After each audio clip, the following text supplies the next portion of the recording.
Good morning YouTube and welcome to the off-season push. I literally thought of that name about 5 minutes ago leaving the drive on my walk. But I kind of like it, so I'm going to stick with it. So, I'm 19 days post-prep, and a bit later in the video I'm going to get into my thought process, how I've handled things, just kind of where I'm sitting generally, because for people who don't know bodybuilding and I haven't stepped on stage, the post-show period is widely accepted as quite a difficult time. But yeah, I'll give you more of an update on myself later in the video. For now, I want to be doing YouTube quite regularly, and yeah, that's going to be the new name of the series, I guess, the off-season push. Pretty self-explanatory. Get fucking big in the off-season and just document it all. Show you my physique progress, show you my training progress, take you along with me. As crazy as it sounds on the journey, I suppose. And as crazy as it sounds, considering I competed at one of the highest levels, which probably wasn't the best idea in hindsight, because I was outclassed by some extremely good bodybuilders. I've never had an off-season before. This is my first official off-season, and yeah, I pushed body weight up last year, and I kind of had to be able to even display the muscle that I had on stage in the first place. But it was not structured at all. I didn't know my coach, obviously. I was doing it all myself, and I still made pretty decent progress and had a decent bit of muscle on stage, considering most of the boys who I was up against had kind of 2-3 year dedicated off seasons to that one show day. So I'm very excited to see what I'm going to be able to achieve with a structured off season. I'm already dialed, I'm loving it, training's flying. As I said, I'll get into more of how I'm feeling and how stuff's going later in the video. But yeah, with all that said, welcome to the off-season push. I will see you back at home after I've completed some freezing steps, by the way.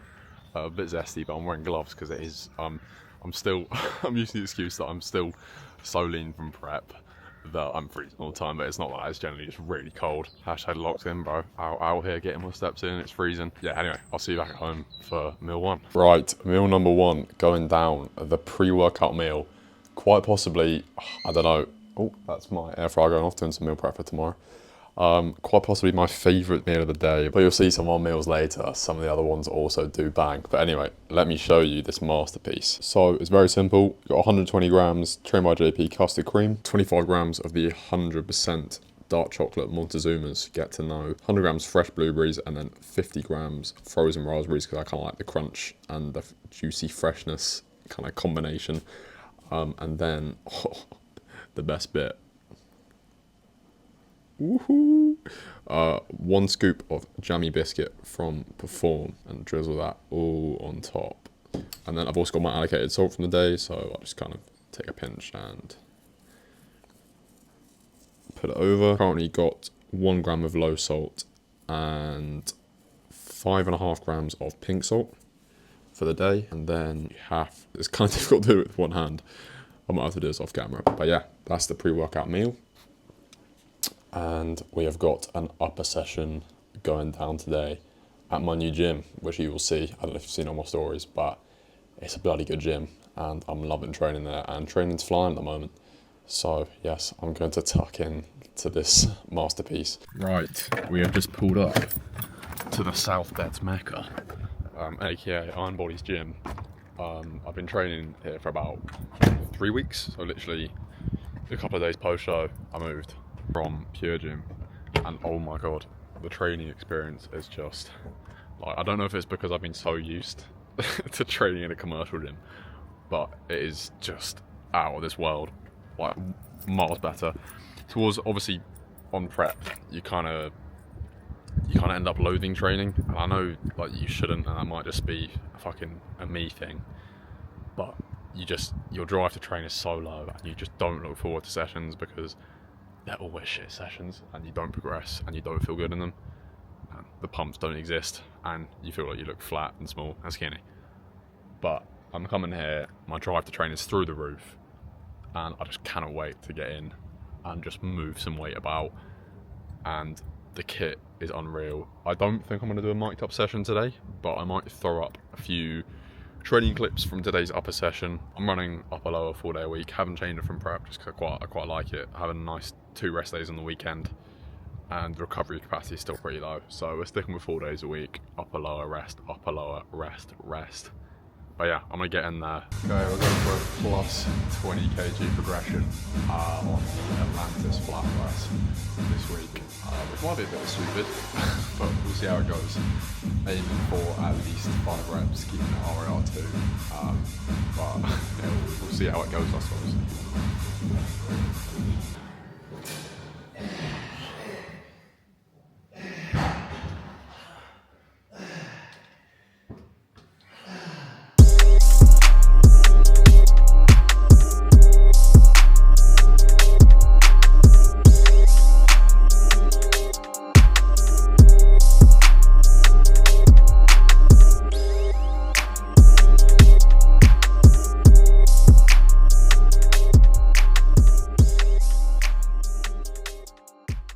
Right, so we just took a pretty silly progression, max reps, 20 kg, and as nice as it is to see performance absolutely flying post-prep, I think it's very important to not overdo it and definitely have some sort of RIR in place and not go balls to the wall, because you've got to remember post-prep, your recovery capacity is basically in the bin.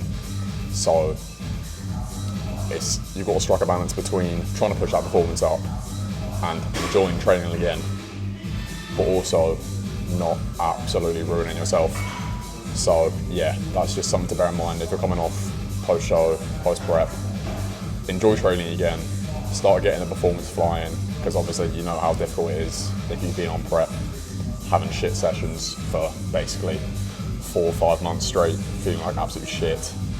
Even maintaining weight week after week. So yeah, of course it is important to get the weights back up and moving again and getting those progressions in, but also not taking a piss with your sets. So yeah, keep that in mind.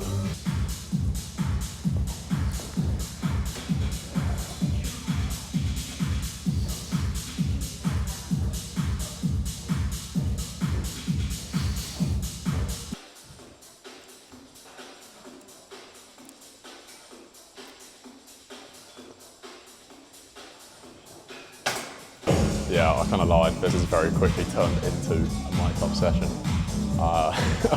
Anyway, we're here on the Panatta T-bar row, and this is a T-bar row that I have not seen before. It's not foot supported. It's still chest supported, obviously, because it's a T-bar row.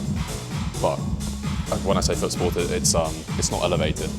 Like, you use your own feet to support, if that makes sense. And that ends up you kind of being in a more parallel position to the floor, which I kind of prefer.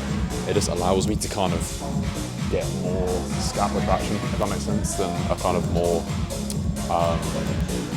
T-bar row at an angle. But yeah, another machine that I'm really enjoying in the meso. And yeah, Iron Body Southwest Mecca is the place for some seriously good kit. Anyway, another thing that I want to discuss about post-show training is not rushing into things too quickly. And I think the logbook has had quite a lot of stick in the fitness industry lately, mostly due to the kind of preference to intuitive training.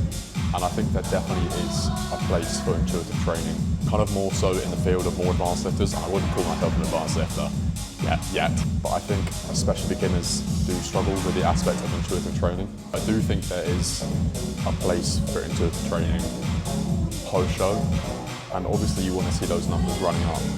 But I think when you have the logbook and the pressure of running up performance week after week, it often does end up skewing your execution and also potentially pushing yourself much too hard post-show. So I would potentially veer to intuitive training, still using RIR of course, but intuitively, instead of logbooking post-show, and instead of focusing within intraset, instead of focusing on pushing those numbers and potentially sacrificing your execution to beat last week, you can really focus on dialing back your execution, because quite often after being in prep, you come back and new movements are really difficult, and that is the time that is critical for you to really dial in your execution.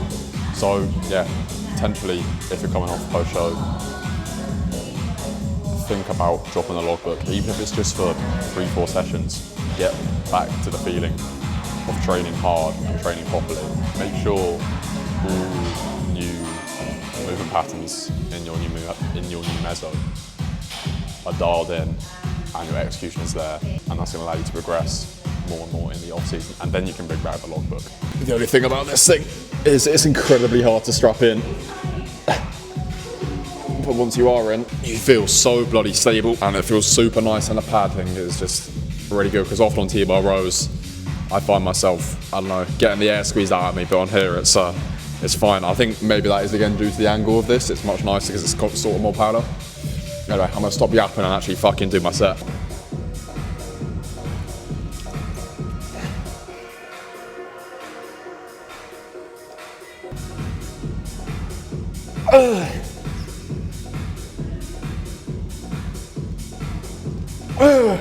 Come on.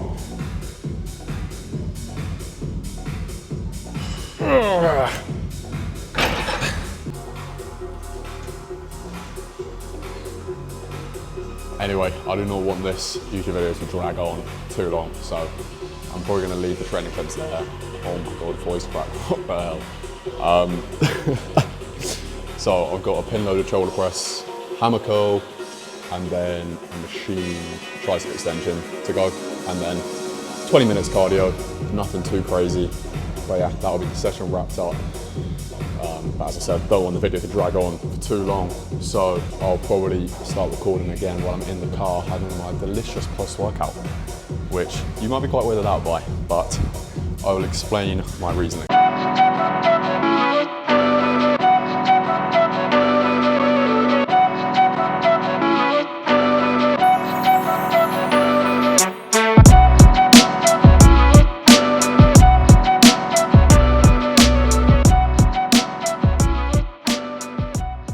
That is a wrap on today's upper session.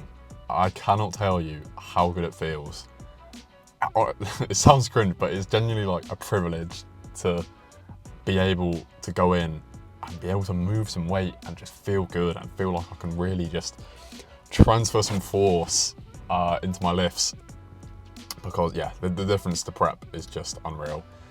And I know you might say, well, that's shit, that's a psychological thing, you should have been. And of course I was pushing it hard to prep as well. Like, I was giving my all into every set, but now I just have that oomph that I didn't have. And I'm only 3 weeks post-show and it's flown back, and it's just gonna continue to get better. So yeah, it's just a great feeling to feel strong and feel like I can actually make the progressions. And I made some silly progressions today.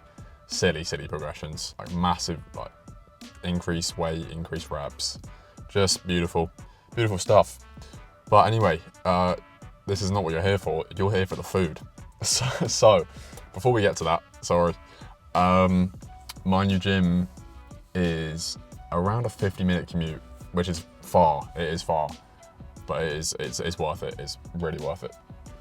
And so I always prep my post-workout and I bring it with me. So I'm currently in the gym car park, and I always eat my post-workout in the gym car park. However, we're gonna get sciencey here. When you're training, your sympathetic nervous system is at the helm of everything you do, as opposed to your parasympathetic nervous system. So what the sympathetic nervous system does is effectively trigger the flight or fight response. Your adrenaline's up, your heart rate's up, blood is being diverted to all your muscles, your sweat glands are going, your adrenal glands are going, everything's kind of on go mode, which means your body is in a terrible state to digest food immediately post-workout because there's no blood to the stomach. So what you want to do post-workout is try and transfer yourself to a parasympathetic state. And so in order to do that, I just get in my car and I just relax for 10 minutes. I don't look at my food, I just relax. Sometimes it's cringe, but I'll literally just throw on some classical music. It's not a joke, like I put on classical music and I just lie here like that.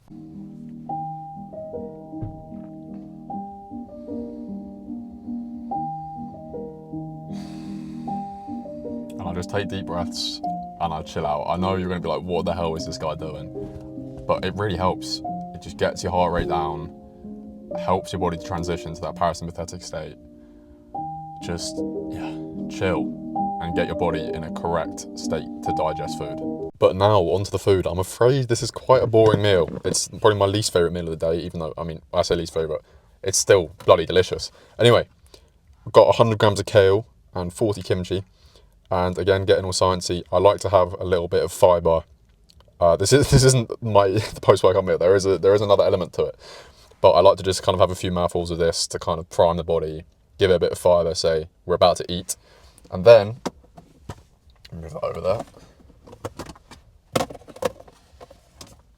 Ooh, I say it's my least favorite meal. I fucking love it. So, got 70 grams uncooked raw weight jasmine rice, 220 grass-fed beef because, you know, optimal, 100 broccoli, 100 banana, and then a shitload of cinnamon because I love cinnamon. Weird combination, I know, but it's also optimal as hell because we have got both fructose and glucose in this post-workout meal, which actually helps with the uptake of carbohydrates post-workout. Obviously, the rice and the banana. So that's just going to massively help with our carbohydrate absorption. And also, I really like the combination of beef and banana. I don't know if it's a prep thing. People replied to my story the other day going, what the hell, beef and banana? What is wrong with you? I love it. I think it tastes great. And especially banana and rice as well, just unreal. I just really like the sweet and savoury combination, and then the cinnamon just tops it off. And then the kale and the kimchi I top with a bit of hot sauce. The Frank stuff, not processed. It's basically zero calories as well, and it's really tasty. Makes it delicious. So yeah, we're kind of covering all bases. Really high in protein, good quality carbs, digests amazingly. Nothing processed, and I think it tastes great. So yeah, that is the post-workout meal, and I'll just really try and chill out. I won't watch YouTube or scroll on my phone or anything while I'm eating this. I just, yeah, as I said, chill out and relax and prime my body for digestion, because #optimal. Anyway, I'm going to tuck into this. I hope you've enjoyed my science. And then after this, I need to go and grab a few things from Lidl because I'm running low on a few bits and bobs. I get so many questions, right? But people asking me, how the hell do you afford to eat like you do? And it's pretty simple. I have not had a takeaway or gone out to the pub in, I can't remember, years probably, definitely over a year. And I choose to spend my money on quality nutrition. In an ideal world, I would be shopping at Waitrose or Sainsbury's or Tesco full time. But of course, I do not earn that much money as a bartender. So I've had to settle for Lidl, boohoo. The quality is actually decent in Lidl. Like, it is at the bottom of the pile in terms of supermarkets in the UK. But there's some there's some good finds, especially stuff like the eggs. You can get organic eggs, and they're like, I mean, it's still 30p an egg, but compared to like other organic eggs, to be fair, I probably will be going to a farm to get my eggs in future, just because farm eggs are so much higher quality. Anyway, I've got a list here somewhere of what I need for today. Yes, I do need to pick up some eggs. Oh yes, they've got the organic stuff in stock. Lovely. Let's just check them. Yep, sweet. So that's 10 eggs for $3.69. What is it? Yeah, 37p an egg. Not bad at all. I also need some, I'm only doing a small shop today just because I could do like one big shop, but I kind of just prefer to do little small shops just because the Lidl is literally right around the corner from the gym. I also will pick up some kale. That's best before tomorrow. Don't want that. Have 200 grams, so no, I have 100 grams of kale every day. Absolutely optimal vegetable. It doesn't taste the best, but as I said, put a bit of hot sauce on it and it is delightful. Super nutrient dense and really easy to get down and doesn't cause me any digestive stress, so it's a win. I also need to grab some bananas. Again, 100 grams of banana every day. Oh, they're not looking very ripe. Actually no, this bunch is alright. Yeah, 100 grams of banana. Always have that post-workout. Firstly, just because it tastes great, as I said, but Also, the fructose in combination with the glucose, because obviously rice is a starch, so it's glucose. Combination of that is what you want post-workout. But of course, you could have cream of rice with berries post-workout. That would give you that glucose and fructose combination. What else do I need? Oh shit, I need some potatoes. Yeah, the potatoes in Lidl are absolutely dirt cheap. So if you are building on a budget, honestly, you could do a weekly shop here for 30, 40 quid and like get some really good produce and high quality fresh stuff. Right, potatoes. Sweet mashed potato potatoes, the best ones for air frying. But the real secret in Lidl is the frozen section. Oh my God, the bang for your buck in the frozen section is crazy. And not just that, for convenience, it's great. I don't think many other supermarkets do like the range of frozen vegetables that Lidl do. So I get like frozen mushrooms, frozen peppers, and you can literally, frozen broccoli, you can literally throw them in the air fryer, they're done. You don't have to chop them. I know it's so fucking lazy, but as someone who's on a bit of a tight schedule with work and gym, often due to the massive commute, it's super handy to have frozen veg. But they've literally got like frozen onion, pre-sliced mixed peppers, mushrooms. I don't actually need any today because I've already got some at home. But yeah, it's just convenience on another level. And also the range of frozen fruit is unreal. Yes, they've got just what I need in stock. They've got plenty of raspberries. Something, yeah. Oh no! Oh fuck! They've done me dirty. It's strawberries. I don't like frozen strawberries. I only like frozen raspberries. I think I've got some at home anyway, so that's fine. I also came for some mango. Luke always hates on me for my mango. He says pineapple's way clear, but I disagree. I think mango's a goat of exotic fruits, so I'm gonna get a good few bags of that. And what else do I need? Yes, I'm gonna get hated on for this, but I need some sugar-free squash. I know, what in the processed food? That is because Jack has recently, my coach, whacked in an intra, which I have never ever had before. I've never had an intra workout, not like a food or a supplement or anything like that. But we are going with 25 grams, nothing crazy, of cyclic dextrin to have kind of halfway through my workout. I'm just trying to look for where the drink's put down here, I think. Yeah, just because I really want to run up training performance.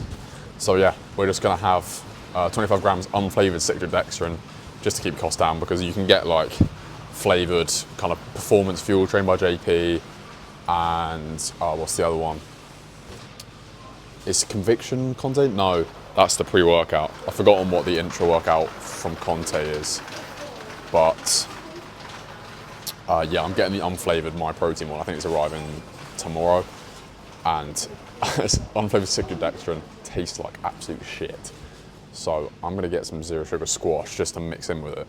Don't know what flavour to go with, because I also want just obviously 0 calories, 0 sugar. Will I go with this orange double strength? So yeah, I'm not really, I wasn't really, my mum would never buy me squash growing up. Like, we weren't one of those families that just had squash lying around, so I don't really know my thing. I think I'm gonna go with, this is so sad, fucking debating what squash I'm gonna get. Oh, okay, I'm gonna go with the apple and blackcurrant because it's 5 calories per 250 ml rather than 10 calories, so you know, optimal. Oh, all the summer fruits. Oh, this is 4 calories. Nah, I think I'm gonna go apple and blackcurrant, that will taste nice.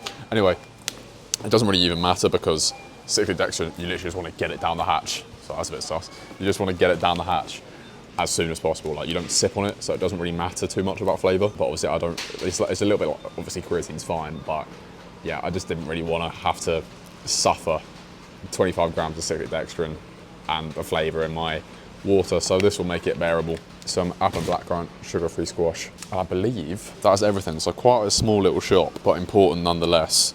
I'm just gonna check my meal plan to see if I've missed anything off. Got almond batter at home, got salt at home, got onions at home, mushrooms, blah, blah, blah. Yeah, I think we're good. I'll call it there. I've been getting weird looks walking around with the camera on, so I'm gonna turn the camera off now. You will probably see me next after I've cooked up meal 3, which is, again, I need to like rank my, I can't rank my meals. Like, they're all really delicious. I think I don't enjoy meal 2 post-workout as much just because it's in the car and like I don't know, like eating in the car is kind of weird and shit. But you know, I've got to do it, otherwise I get home and I'm literally going hypo because I haven't had food. But meal 3 is a banger. You'll see it. The egg meal, how I have missed eggs in prep, and having them back is unreal. But yeah, I'll see you for that. Oh my God. Yeah, Larry. I know, sorry, that's the cat. I know. As man like Dave Train would say, fuck off. Fuck off. Are you actually kidding me? Are you kidding me? Oh! Yeah, yeah. It's just, off season is just, yeah, the life. Fucking hell. If you had told me, right, 3 weeks ago, I'd be eating this, I would not have believed you. If you showed me a picture of it, I probably would have cried.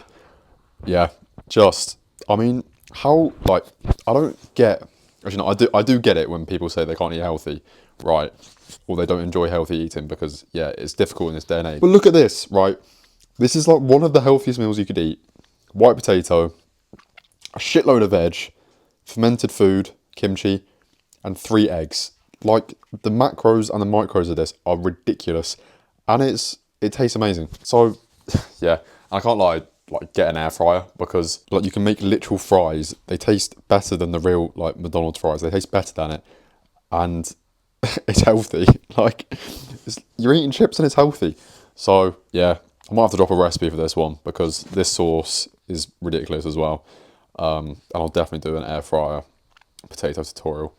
Anyway, I know I said I'd discuss the kind of how I've been handling the post-show period because it is important and it is interesting. And yeah, I do want to discuss how I've handled it. I definitely could have handled it better. I'll preface it that way. But I want to say that kind of for another video because I know this video is going to be dragging on and I've kind of included training stuff as well.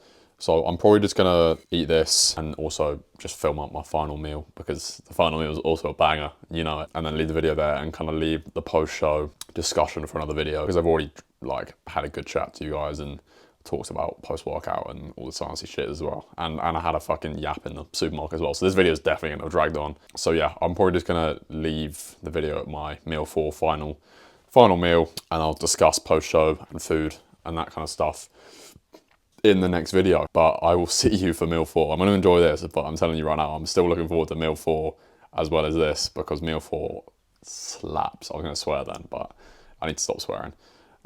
It did deserve a swear word because meal 4, as I say, slaps. You are kidding me. Pint of ice cream, 100 gram mango, 120 gram raspberries. Ice cream. It tastes unreal. And oh my God, this stuff makes it a 12 out of 10. But we got the hot and cold combo with the cream of rice and the ice cream. Yeah, again, if you showed me this when I was on prep, I might have cried. But I have a feeling this is going to be a staple. Yeah, I'm probably going to fucking spend all my money on these flavour powders because I've heard through the grapevine they are very, very good and this one is already not disappointed. But yeah, I am going to tuck in to meal 4. I know this has been a little bit of an abrupt end to the usual video, but I think it would have dragged on far too long if I started yapping again. So I hope you enjoyed the day of eating. We'll certainly be doing more of these as food goes up because we have not fucked post-show and food will be going up. But yeah, thank you very much for watching and I'll see you in the next one.